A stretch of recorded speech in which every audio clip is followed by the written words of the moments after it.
margin of a week, right? Up until they start on July 6. If you've seen, I think the rest of those watching you this morning have seen the volumes of documents comes a bit tedious. The challenge really is that the clerk of court that we have now, Attorney Bantog, unlike in a real court proceedings, more often it is the judge who would sit in a pretrial. Although before the actual pretrial in court, what happens is that they go through a preliminary conference before a clerk of court, as it is what's happening right now. They mark documents, they identify.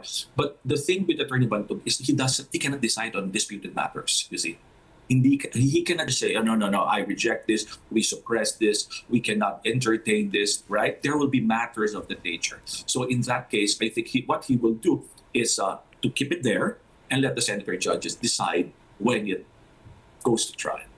You touched on what's happening in a pretrial conference. Can you elaborate, Attorney, on the procedure? Bakit ang tagal? Ilang araw na po ito? Although we do acknowledge that there are thousands of documents, but why is it taking so long?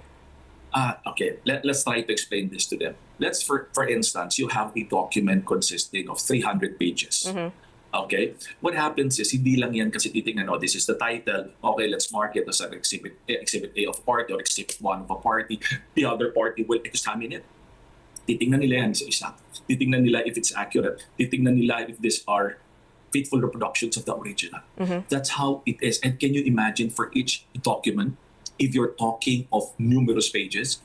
So this is not really something as contentious as wherein you will fight it off, it's relevant, is it this? No. Not yet, because that's a matter to be raised before the senator judges. Now, it's still just the process of going through the market. And that would vary, the speed would vary depending on the volume. Except that in this situation, there's so many documents. In some court proceedings, it's very tedious also, but there are huge documents. So, mahaba rin. Hindi lang minsan 2 araw kami, 3 araw. But sometimes if it's just a simple case, in 1 day you're done. Because there are just probably 10, 15, or 20 documents. Did the pretrial conference during the impeachment of former Chief Justice Renato Corona take this long? Victoria, if I could recall, there was no pretrial Okay. during the time. You know why? And this is where some of the observers are actually missing the discussion. Why? Because what happened to Chief Justice Corona was a 1/3 vote straight from the House. And for that reason, there was no Committee on Justice presentation of evidence. So the impeachment complaint, was converted to the articles of impeachment, and then immediately it was forwarded to the Senate. That's why, if I would recall, he was impeached upon a 1/3 vote sometime in the middle of December of 2011, and by January 15 or January 16, we're starting with the trial already. Can you imagine? So that's why in the course of the proceedings, then we were marking documents also. So how important, if we could do an impeachment trial without the pretrial conference, how important then is a pretrial conference being done now for the impeachment of VP Duterte? It is important, especially in this particular case, because there's so many documents. During the, if you would recall, during the Chief Justice Corona proceedings, we're talking of primarily his salad. You get me? If you remember, then we're talking about flip-flopping, allegedly, of the decisions of the Supreme Court. Then they were talking about his allegedly numerous properties. And when we're talking of numerous properties, we're talking about, they were saying on headlines 47 properties of the Chief Justice, but later on we were able to show that there were only 4 and that there were 3 parking slots. That's why that also led to the change of the rules of the LRA in terms of searching properties, in terms of searching names. So it's not as document filled, unlike this one. That's why this pretrial will be very helpful for them. Okay. And yesterday, included in the pieces of evidence that the prosecution wants to be marked is the BIR box containing the tax records of the VP and her husband, Attorney Manasseh Carpio. Can these tax records be used, Attorney, for the impeachment trial? Of course, the defense is contradicting this. Let's help your televiewers visualize. Okay? At this point in time, the box is sealed. So the question is, who will order its opening? Should it be Attorney Bantog? Or should it be the senator judges? I would think that it should be the senator judges who will order its opening. Now, in the meantime, some of them would say, for expeditious proceedings, all of those documents in the box should have been marked at this point in time. If these are just tax returns, what they could do if it's just one box, probably they will just meet in the morning and have it marked. I recall during the Chief Justice Corona proceedings, there were some documents that were marked ahead of the proceedings so that it will not be delayed. For instance, there will be a hearing in the morning, so the parties could meet at 10 or 11 o'clock in the morning. And when the senator judges already ordered the opening, so they could mark it already. But not now. I don't see it happening. So there will be no problem if the tax records will not be marked now during the pre-trial conference. Yes, I don't see any problem with that, because once the trial starts, that will be within the jurisdiction of the senator judges. And if we're just talking of a box, probably in an hour, 2 or 3 hours, so they could just start in the morning before Attorney Bantog once more, once the senator judges have ordered the opening of the box. But the impeachment court needs to be convened.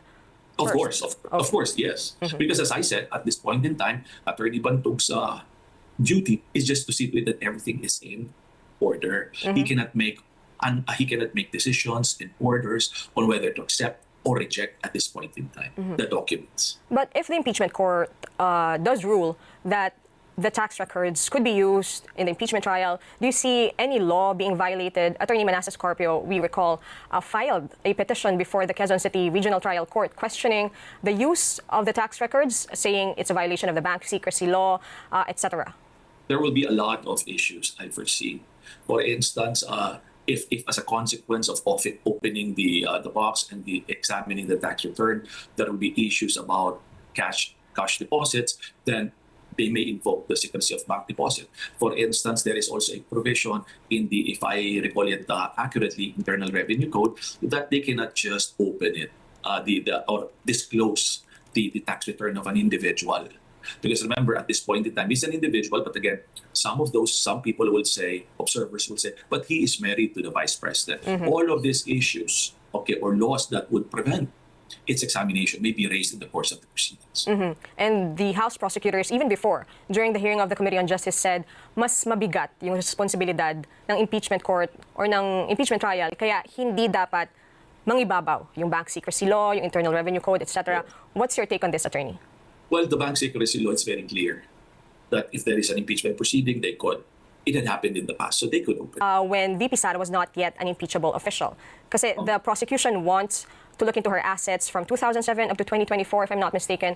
But the defense is saying that you cannot do that because the only period that should be covered was when she was already vice president. Okay. In a very objective discussion, in decisions of the courts, even the most recent one, the Duterte versus House of Representatives, they made it clear that the subject of impeachment are only those matters or events or circumstances when she was holding the office as an impeachable officer. Now, okay, so that is objective. However, naturally, you expect the prosecution to say that we will have to put this in context, sasabihin nila yan, and we will have to show a sort of a pattern. Okay? And under the rules of evidence, there is what you call similar acts or conduct. While it is not used to prove that indeed she committed the impeachable offense, but those similar acts, if they're allowed to present it, may be presented to allow the prosecution to establish pattern, intent, plans to say, Supreme Court decision has been clear. You cannot present evidence. If I were an observer, I will keep my mouth shut. If I am a senator judge, that will be a very challenging position, Because they will have to vote. I don't think the presiding officer will decide it by himself.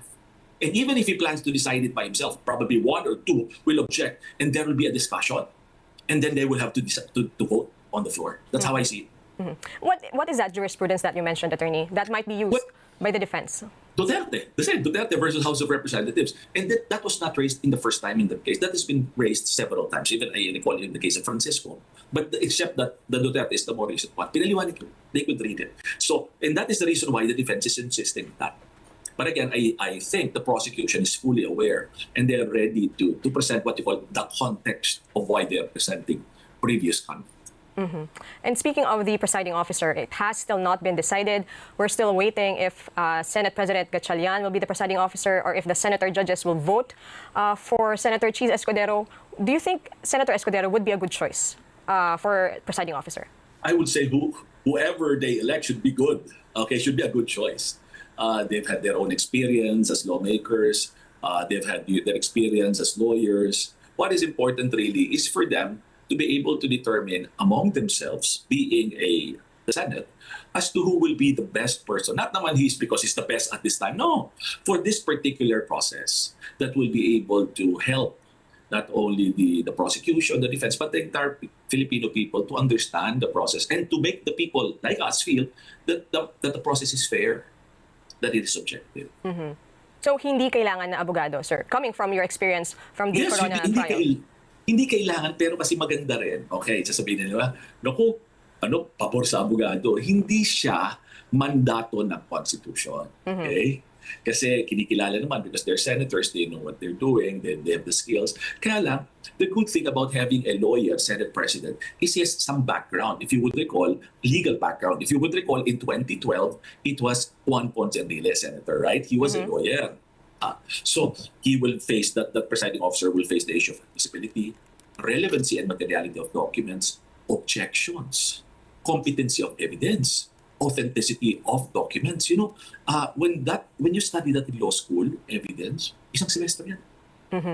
Tapos when you talk of authenticity of documents, that's just one rule, and that would take you probably 2 weeks to study.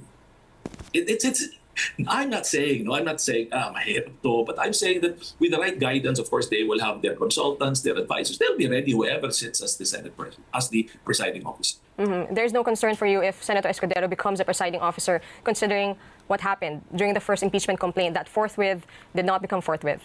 You know, to my mind, Senator Escudero has been a politician, a legislator for quite some time. And I think he was faced with a number of challenges in the past few months. You know that.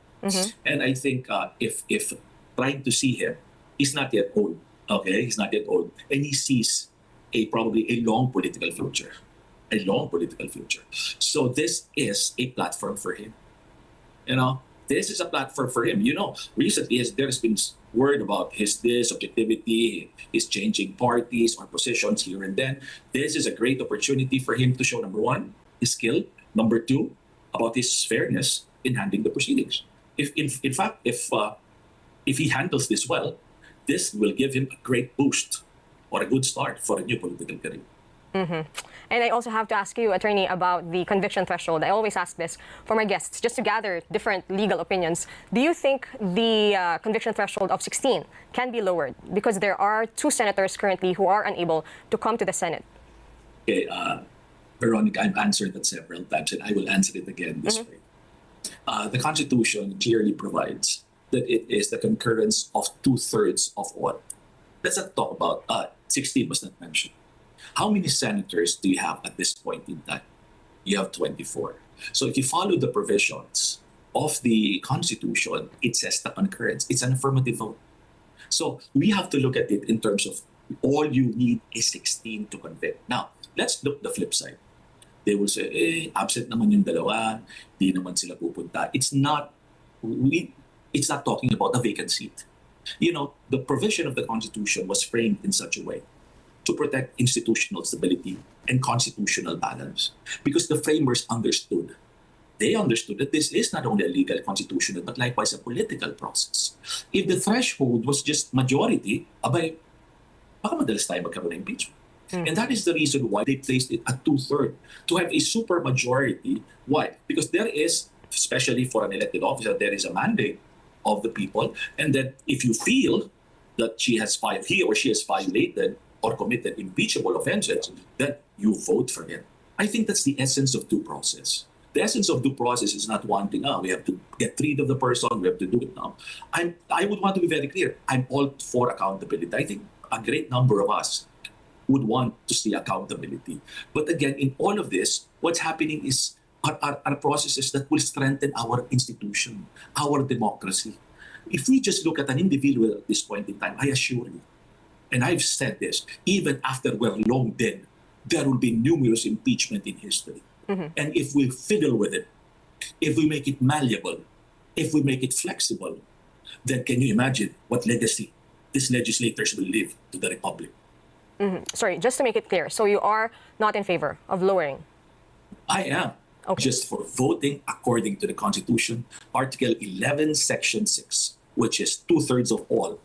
Unless, of course, I would like to be very clear, one or two or a number of the senators or whoever who has legal standing goes to court. Okay, they go to court and they ask the Supreme Court, because the Supreme Court is the branch of government that has the power to interpret the law. So if they would want the Supreme Court to interpret that, the absence of for instance, Senator Bato would mean that there is a vacancy, or that the absence, because I've been hearing about fugitive disentitlement. There are discussions about that, or that the Senator Jinggoy being a detained individual at this point in time. Then bring it to the Supreme Court. It is not I or whoever talks who will make decisions on this matter.